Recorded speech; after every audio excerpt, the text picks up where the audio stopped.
Hello, welcome to EPG Pathshala. I am Dr. Anurekha Wagh, Assistant Professor, Department of Sociology, Savitribai Phule, Pune University. I am coordinating the paper on Sociology of Gender. Today, we are going to discuss the module on Women and Work. In this module, we will explore the gendered nature of work and also focus on gender stereotyping of jobs. We will work on underpaid labor as women as well as paid labor, gender gaps in the global world, and also look into the gendered nature of labor force participation. We will also focus on the feminization of labor and its impact on society at large. We will also look into women's work in formal and informal industry, and finally focus on the glass ceiling effect.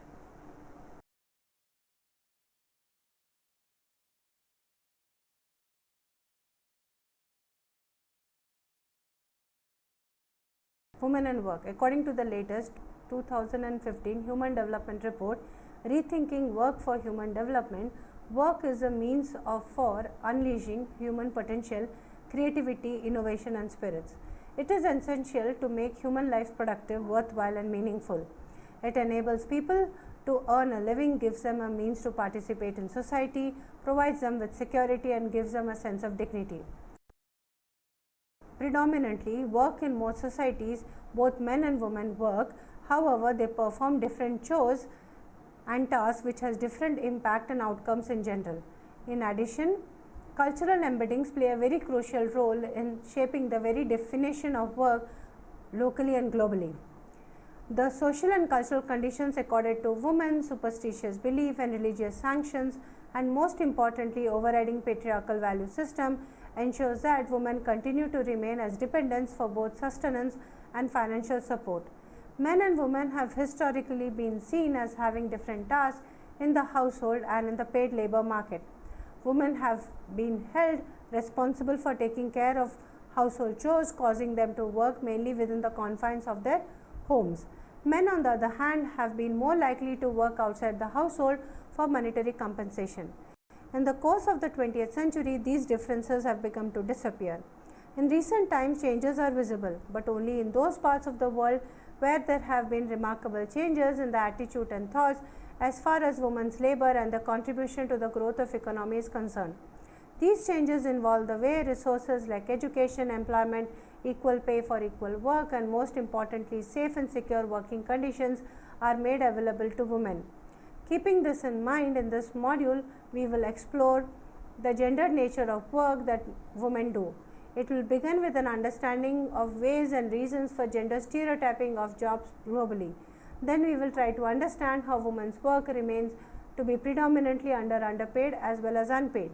Further, in detail, we will explore the new kinds of gender gaps that exist in the global labor market with special reference to India. Lastly, we will look at the concept of glass ceiling effect that hinders women's chances of promotion and better job profiles in the corporate sector. Gender stereotyping of jobs in the global economy. UN Women Deputy Director and Assistant Secretary General Lakshmi Puri in a speech said, "Stereotypes exist in all societies. How we perceive each other can be determined through oversimplified assumptions about people based on particular traits such as race, sex, age, and so on.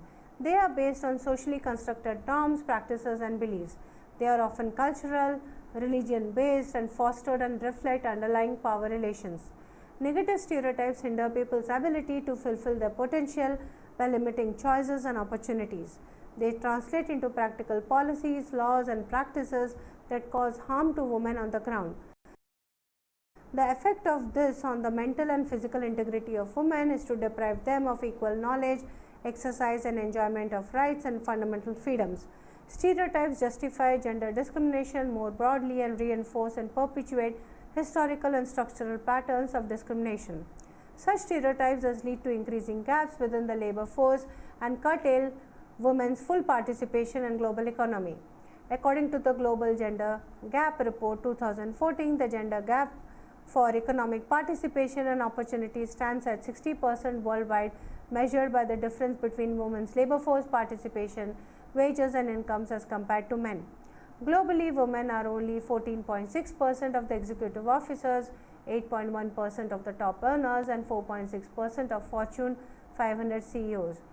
On similar lines, more examples of these include gender pay gap, occupational segregation, denial of promotions to leadership, glass ceiling in different professions, increased casualization of women workers, and feminization of poverty, trafficking, forced marriage, female genital mutilation, honor killings, violence against women in domestic spheres, workplace, public spaces, lower levels of equation and work opportunities.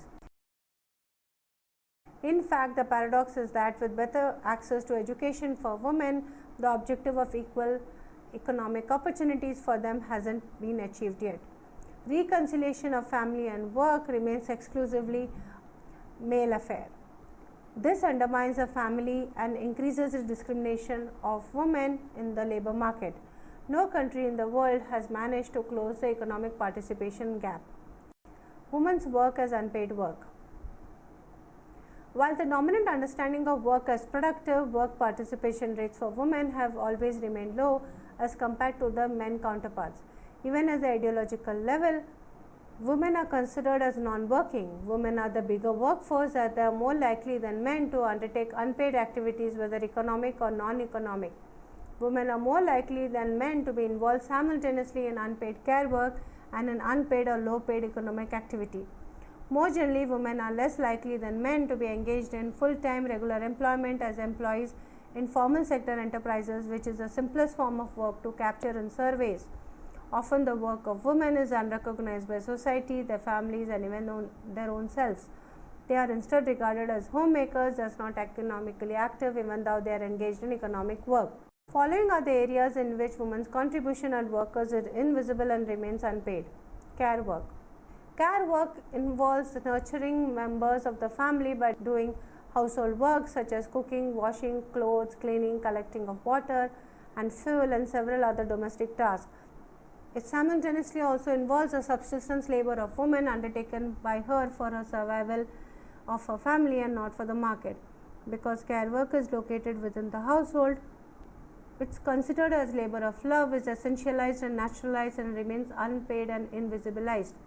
Feminist groups have argued that by making this care work within the household as unpaid, capitalist market benefits the maximum as it enables rejuvenation of existing labor force and production of future generations for free of cost. Women as care workers are mere nurturers, reproducers, homemakers, and housewives solely dependent on the male bread-winning partners. Home-based production. This involves women's participation in home-based activities. These typically include occupations such as farming, pottery, making of cloth and wool, pickles, and other domestic activities.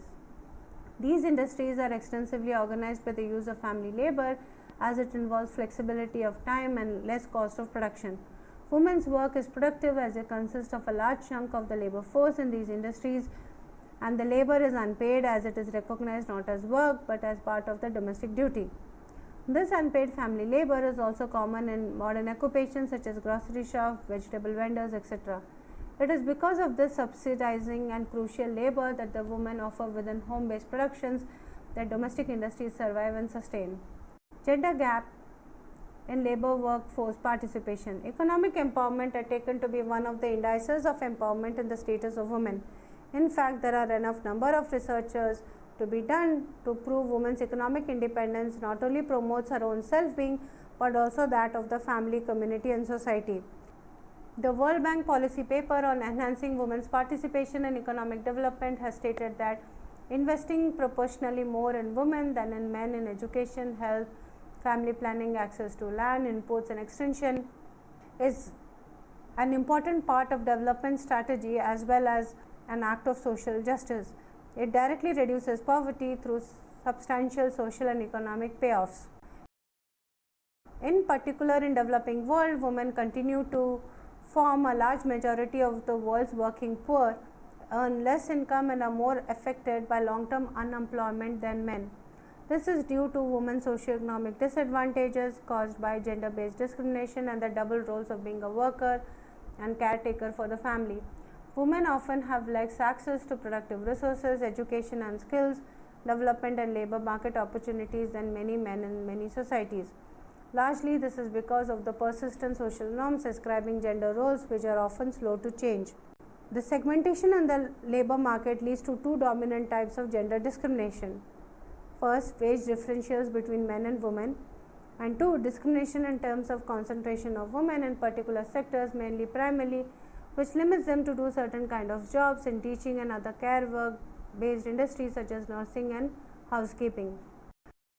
Despite significant progress in recent decades where women's position in society has undergone a perceptible yet gradual change, there is growing visibility of them in both organized and unorganized sectors. Labor markets across the world, particularly in developing countries, remain divided along gender lines, and progress towards gender equality seems to have stalled. According to an ILO report, female labor participation has remained lower than male participation, and women account for most unpaid work. While women are employed in paid work, they are overrepresented in the informal sector are among the poor. They also face wage differentials vis-a-vis their male colleagues. Some of the factors that affect women's full participation in the labor market include: 1. Segmentation in the labor market, which works against women, adverse impact of technological growth of women, lack of unionization for defending women's rights as workers, absence of purposeful human resource development policy aimed at improving women's employment and productivity through training, conceptual ambiguities about social and economic conditions of women in different parts of the globe. The common argument of equal pay for equal work dominantly seems deceptive at many levels. Inherently marginalized groups like women, children, tribal communities, scheduled caste, and the like continue to be exploited at the hands of the dominant group. Occupational segregation is one way through which gender inequalities at the workplace is maintained, both within the formal and informal economy. Occupational segregation refers to the distribution of people across and within occupations and jobs based upon demographic characteristics, most often gender. This naturalizing and desiring of occupational segregation at workplace further reduces women's chances as recognized workers. Women are crowded in the bottom and are merely present as tokens on the top in the occupation hierarchy. This kind of segregation prohibits women from moving upward, leading to wage disparities. Feminization of labor. Kanji and Menonsen have explained the term feminization of labor in two ways. Firstly, it is used to refer to the rapid and substantial increase in the proportion of women in paid work over the last 2 decades. At the global level, about 70% in the 20 to 54 age groups are members of the paid workforce. In developing countries as a group, the figure is 60%. The problem is further complicated because these figures do not capture women's participation in rural and urban informal sectors in developing countries, which is usually less visible and therefore undercounted. However, this low-wage informal sector continues to be an important employer of poor women in developing and transition countries. The trend in the feminization of labor has been accompanied by a shift in employment from manufacturing to services in developed countries, from agriculture to manufacturing and services in developing countries. Second, the term feminization of labor is also used to describe the flexibilization of labor for women and men, a fallout of the changing nature of employment, where irregular conditions once thought to be hallmark of women's secondary employment have become widespread for both the sexes. Informal activities, subcontracting, part-time work and home-based work have proliferated while the rates of unionization have declined. In the South Zone in particular, standard labor legislation has applied to fewer workers because governments have either not enforced it or abolished it outright, or because existing legislation is weak and enterprises have been able to circumvent and bypass it. The deregulation of labor markets, fragmentation of production processes, deindustrialization and emergence of new areas of export specialization have all generated an increased demand for low-paid, flexible female labor. Women workers in formal and organized sector. Ghosh and all have pointed out that with the introduction and advancement of education and the changing mindset of the Generation Y have compelled women to think differently in maintaining social values and value ethics. Besides, globalization and changes in the economic and social condition act as positive catalysts for changing the role and self-perception. Women are participating in large numbers in the public domain and are progressing towards managerial ranks or higher level of management of their participating organization. but the career path does not welcome women with a red carpet. In spite of these rapid changes, women still have to face intangible barriers in climbing up the corporate ladder. Women consistently earn less than men, mainly because of the concentration in low-paid activities and lower access to productive inputs. Globally, women are paid less than men. Women in most countries on an average only 60 to 75% of the men's average. Adverse norms and overlapping constraints are major obstacles in the way of expansion of women's activities. Historically, participation in the formal economy has been probably the most important route to women's empowerment and increased gender equality. Formal employment can increase women's access to skill development, market information, credit, technology and other productive assets, social protection, pension, social safety nets and means to acquire personal wealth in the form of land, housing and capital.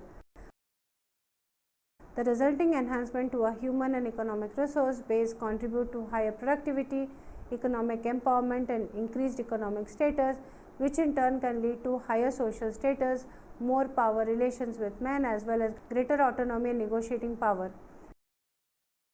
Participation in paid work has also been associated with reduced likelihood of domestic violence. Within the formal sector, women are seen in large numbers in the following professions: teaching, human resources, air hostesses and flight attendants and receptionists. Glass ceiling effect. The glass ceiling effect was used in a 1984 book, The Working Woman Report by Gay Barrett. Later it was used in 1986 Wall Street Journal article based on barriers to women in high corporate positions.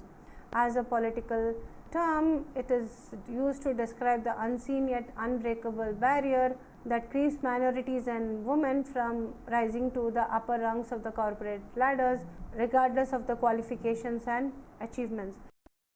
It is glass because it is not usually a visible barrier, and a worker may not be aware of its existence unless she or he hits the barrier. A glass ceiling is simply not a barrier for an individual based on the parent's inability to handle a higher level job. Rather, the glass ceiling applies to a woman as a group who are kept from advancing higher because they are women. The invisible hurdles that lead to glass ceiling are as follows. Familial responsibilities of women, which are deemed as a primary role even at workplace, hostile workplace environments, sexual harassment of workplace as women are regarded as sexual objects, managerial and jobs seen as masculine, thus unsuitable for women as are poor managers and decision makers. Workers in the informal unorganized sector. On the other hand, the informal sector exists merely on verbal understanding and does not have any written rules or agreements. It does not have any fixed wages or hours and mostly relies on daily earnings. Women are more likely than men to do an informal work job. Despite income earned from informal work, women are also the majority of the poor. Just as they earn less than men in the formal economy, they also earn less in the informal economy. Informal sector is the primary source of employment for the unsalaried women in the form of self-employment, contract labor, casual labor or contributing family members. The most important forms of work are street vendors or home-based producers, that is without leaving the confines of home for production. Women workers present a considerable share of the so-called informal workforce, a share that has in fact risen substantially over the last 20 years. Women in the informal sector usually occupy places such as agricultural workers, rag pickers, BD industry, domestic help maids, street vendors, construction industries, sweatshirt industry. Chen has outlined the ways in which women get exploited in the informal economy. Fewer women than men hire labor, that is, women employees rather than employers. Wages are lower in the informal sector than in the formal sector. Women are more visible in the lower value added activities of the informal economy. The most invisible informal workers, namely the home-based workers, contribute the most to the global trade as they form a significant share of the workforce in key export industries. The outsourcing of goods and services of the formal sector to the informal sector is rising. In conclusion of the module on Women and Work, we have developed an understanding of how gender relations, structures, experience the nature of work and labor in India. We have also understood the way the gendered nature of work operates the experiences of women workers in India. We have also focused on the persistence of gender inequalities within labor market and also looked into the complexities of the gender division of labor. Using this whole idea about heteropatriarchal capitalist structures, we have also seen how these economies operate, thereby marginalizing the experience of women as workers in India. Thank you.